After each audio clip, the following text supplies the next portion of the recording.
प्रकाश वर्ण से क्या अभिप्राय है? प्रकाश वर्ण होता है कि प्रकाश वर्ष होता है? क्या अभिप्राय है प्रकाश वर्ष से? प्रकाश वर्ष समय का नहीं, प्रकाश वर्ष की गति 3 लाख किलोमीटर प्रति सेकंड। प्रकाश वर्ष का मतलब क्या होता है?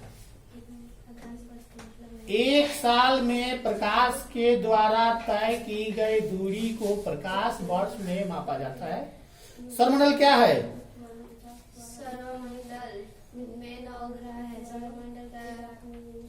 सौरमंडल 9 ग्रहों का एक मंडल है, जिसमें निहारिका को सौरमंडल का जनक माना जाता है। ओके। वह ग्रह लगभग 5 से 5.6 लाख वर्ष पहले हुई। वह ग्रह ध्वस्त बनाने में लगभग उसे ध्वस्त होने और क्रोड के बनने की शुरुआत 5 से 5.6 अरब वर्ष पहले हुई। वह ग्रह लगभग 4.6 से 4.56 अरब पहले हुई। निहारिका किसे कहा जाता है? धीमी गति से हो गया? नहीं, रुको। नहीं। निहारिका किसे कहा जाता है? धीमी गति से चक्राकार घूमते गैस के दो जी दो हो गया आंसर हो गया। नीचे करो, हाँ नीचे करो, ये वही को करोगे इसमें से। हाँ। ऊपर ना लिखे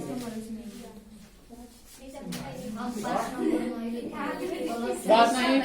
ऊपर में लिखे। हाँ, 1 नंबर। चलो, प्रकाश वर्ष से क्या अभिप्राय है? प्रकाश वर्ष से क्या सर? 1 नंबर ना? हाँ जी।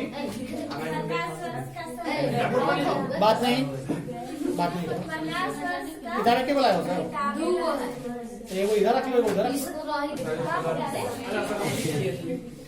तुम लोग ना स्वार्थी है, आप स्वार्थ तनी से मिला के नहीं चलेगा। अगर किसी दिन तुम्हारे पास किताब ना होगा तो हाँ बोलो।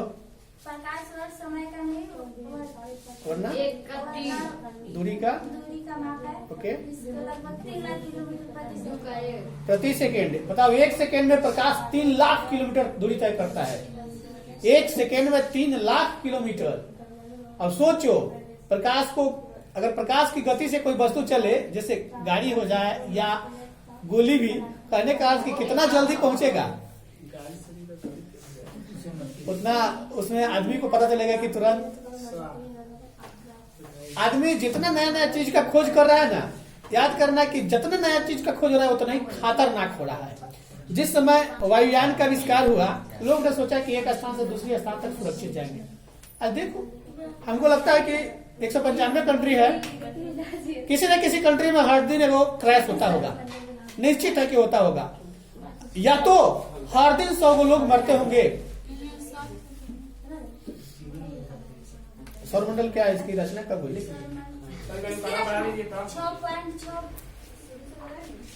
सौरमंडल में 9 ग्रह है सर। पहले सौरमंडल क्या है ये बताओ हमको।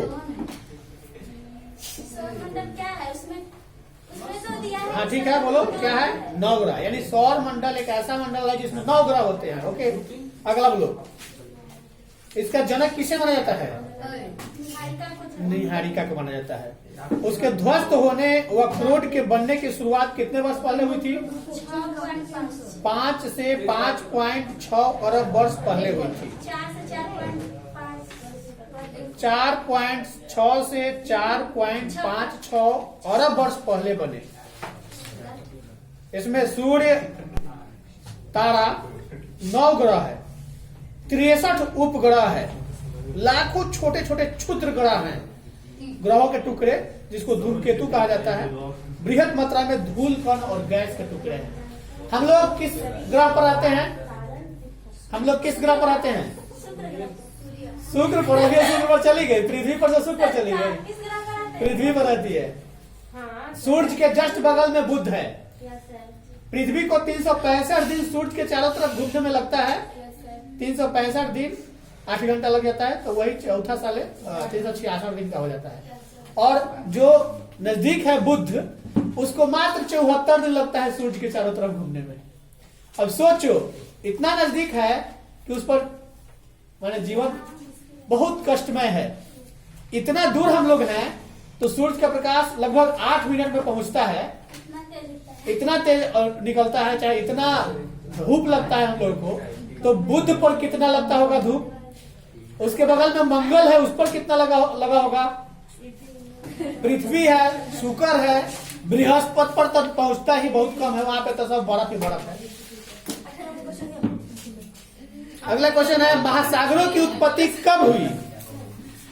4 से 4.56। नहीं, महासागरों की उत्पत्ति कब हुई।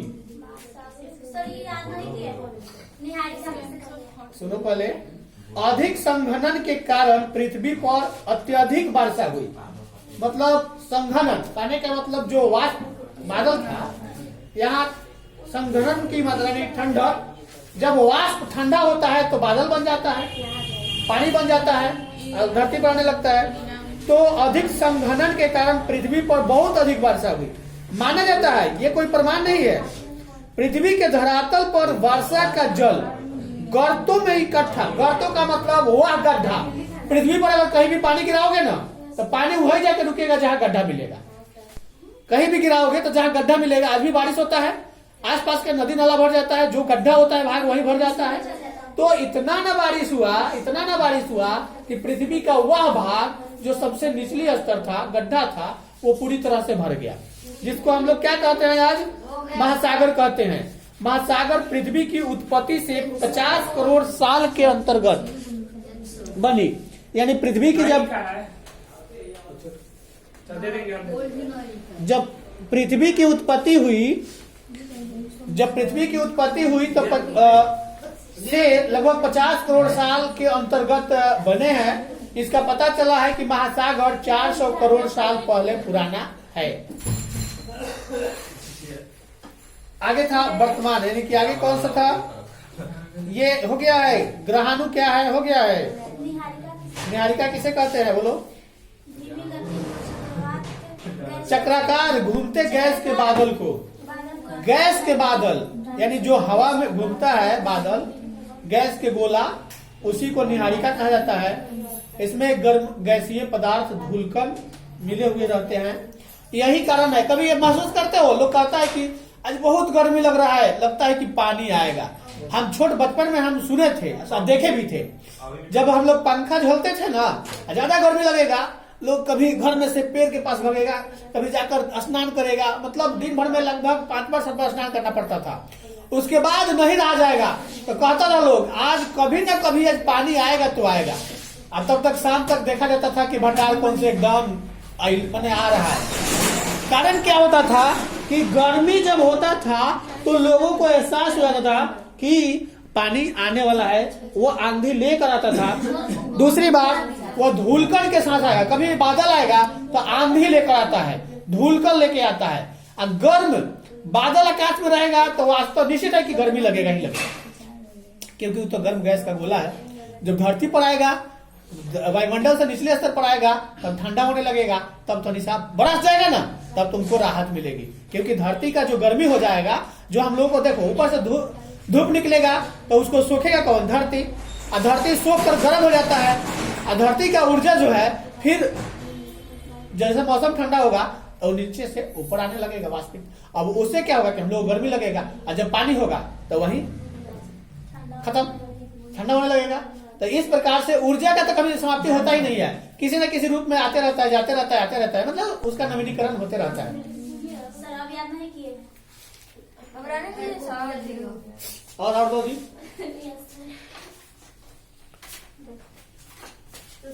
सुनाने के डर से कहाँ भाग गया, आने दो, कस के सीखते हैं। तुम लोग का अगला क्या सर, ये देखिए ना, पहले गलत है, देख लो, सही है। इसको सुन कर देख लेते हैं। कौन मानव विकास का मूलभूत क्षेत्र है? संसाधन, स्वास्थ्य, शिक्षा। स्वास्थ्य भी सही रहना चाहिए, संसाधन भी होना चाहिए। अच्छे याद कर लेगा, आज नाम पता नहीं रहेगा तो जाकर टिक कैसे मरेगा। वो नहीं, वैसा नहीं याद करना होगा। जना में सभी होगा, जना में सबका नाम याद करना। हाँ, नाम याद करना पड़ेगा। तो शिक्षा है तो तुम अपना जिंदगी सही से गुजार सकते हो, नियमानुसार गुजार सकते हो। उसके बाद स्वास्थ्य सही है तो गुजार सकते हो। अगर ज्ञान ही हो और तुम्हारा स्वास्थ्य ठीक नहीं हो तो जिंदगी सही से नहीं गुजरेगा। संसाधन तो बाद में अपना अर्जित कर सकते हो। कौन मानव विकास का स्तंभ नहीं है? समानता, उत्पादकता, सततता या जनसंख्या? 2005 की रिपोर्ट के अनुसार विश्व के कितने देशों में मानव विकास का स्तर HDI मोर देन 0.8 है? यानी 57 देश में मानव विकास का स्तर HDI के से मतलब कि अधिक है 0.8 से। कौन विकास का सर्वोत्तम संकेत है? आकार में वृद्धि की गुण में साधारण परिवर्तन या आकार में स्थिरता या गुण के धनात्मक? भारत में वर्ग 1 के शहर जनसंख्या होता है क्या 1 लाख से अधिक की 10 लाख से अधिक? 1 लाख से अधिक। इनमें से कौन विद्वान मानव विकास सूचकांक से संबंधित है? एलन सी सेम्पुल, हम्बोल्ट या अमर्त्य सेन? इनमें से कौन विद्वान मानव विकास सूचकांक से संबंधित है? अमर्त्य सेन है कि एलन सी सेम्पुल है? कौन नहीं पूछे रहे, 2 बार रिपीट कर दिया, फिर कर एक और। सब क्या है इसमें? 2 को 50-50, दोनों में से कोई एक बताओ। सब क्या होते? दोनों में से एक ही वो सही है तो बताओ। पीटेंगे, तीसरा बार कस के पीटेंगे। एलन सी सेम्पुल या अमर्त्य सेन? पता है, अमर्त्य सेन नोबेल प्राइज प्राप्त किया हुआ व्यक्ति है, इनको नोबेल प्राइज मिला हुआ है। मानव विकास सूचकांक में विश्व के निम्नलिखित देशों में से किसकी कोटि उच्चतम है? ऑस्ट्रेलिया, स्विट्जरलैंड, नीदरलैंड या नॉर्वे? डॉक्टर महबूब उल हक मूल निवासी कहाँ के थे? भारत के? पाकिस्तान का नाम सबको याद रहता है, क्या है? पाकिस्तान ज्यादा फेमस है। क्यों फेमस है? दुश्मन है इसलिए फेमस है। दुश्मन नहीं, इसलिए फेमस है कि अपने कारनामों से बाज नहीं आता है। मान लेते हैं पड़ोसी तो तनी सा झगड़ा होबे करता है, मानते हैं हर घर में, यहाँ भी पड़ोसी से झगड़ा होता है लोग, हम मानते हैं पड़ोस होने के कारण तनी मनी चलते रहता है, वो बात अलग ही है। लेकिन फेमस इस कारण है कि वो अपने नागरिकों को सही शिक्षा नहीं दे पाता है, सही विकास की तरफ बढ़ने नहीं देता है। वहाँ के मेरे ख्याल से तो वहाँ के बाजारों में खुलेआम हथियार बिकता है। यहाँ तो कहीं से किसी के हाथ में कोई वीडियो दिख जाता है सोशल मीडिया पर तो आर्म्स एक्ट के तहत उसको पकड़ लिया जाता है और जेल हो जाता है या उसके ऊपर कार्रवाई हो जाती है। लेकिन वहाँ बड़े बड़े हथियार खुलेआम बिकते हैं। वहाँ के गरीबों के बच्चे को मतलब गलत कार्यों में ढकेल दिया जाता है। अमीरों के बच्चे विदेश जाके अपना जॉब करते हैं या पढ़ाई करते हैं, लेकिन गरीबों के बच्चों बाहर नहीं जा पाते हैं, इसलिए उनको ऐसा गर्त में ढकेल दिया जाता है, या तो आतंकवादी बना दिया जाता है या तो वहां के लोगों की मैंने डकैती, चोरी और ये सब करने की जो है सीख दी जाती है। तो ऐसा नहीं होना चाहिए। वहां के लोगों को सोचना चाहिए कि हम गरीब तो हैं लेकिन किसी न किसी माध्यम से अपना शिक्षा प्राप्त करें। शिक्षा ही सब कुछ दे सकता है। अगर किसी को देना है ना, किसी को देना है तो पैसा से ज्यादा उसको शिक्षा इतना दे दो, पैसा तो वो खुद कमा लेगा। शिक्षा ऐसा हथियार है ना कि जिंदगी में उसको कभी कष्ट देगा ही नहीं। अगला है, इनमें से कौन मानव विकास का स्तंभ है? समता, सतत पोषणीयता, उत्पादकता या कोई नहीं या सभी? सभी। कौन मध्यकालीन नगर है? आगरा, पटना, सूरत, Chandigarh?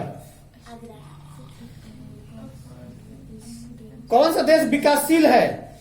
Japan, France, Australia, Nigeria? सड़क किस भूमि उपयोग वर्ग में आती है? गैर कृषिगत भूमि या वन भूमि? कौन पूर्व मध्य रेलवे मंडल का मुख्यालय है? हाजीपुर या इलाहाबाद? निम्नलिखित राज्यों में से किसने विजयनगर लौह इस्पात केंद्र, कहां पे है जी? कर्नाटक में, आंध्रा में, तमिलनाडु या छत्तीसगढ़? एक बात तुम लोग सुने हो, कल के न्यूज के अनुसार, पेपर के अनुसार, अभी जस्ट वहां के पाकिस्तान के प्रधानमंत्री इमरान खान थे, कुछ दिन पहले काले उनको गोली मारा गया है। क्यों? कौन मारा? प्रोटेस्ट कर रहे थे, सेना के खिलाफ प्रोटेस्ट कर रहे थे, वहां के सैनिक के खिलाफ। सैनिक उनको गोली मार दिया। और सुन रहे हैं नहीं नहीं सुनेंगे, जिंदा है कि चल गया? अभी बचे हुए हैं। तो ये मतलब देश का सबसे भयानक दृश्य होगा कि किसी प्रधानमंत्री को गोली मारना पड़े। जी सर। भले वो प्रधानमंत्री के पद से हट गए हो, प्रोटेस्ट कर रहे हैं, तो प्रोटेस्ट में किसी को गोली मारने का हक नहीं है। गांधी जी ऐसा हथियार दे गए हैं कि किसी भी देश में प्रोटेस्ट किया जा सकता है।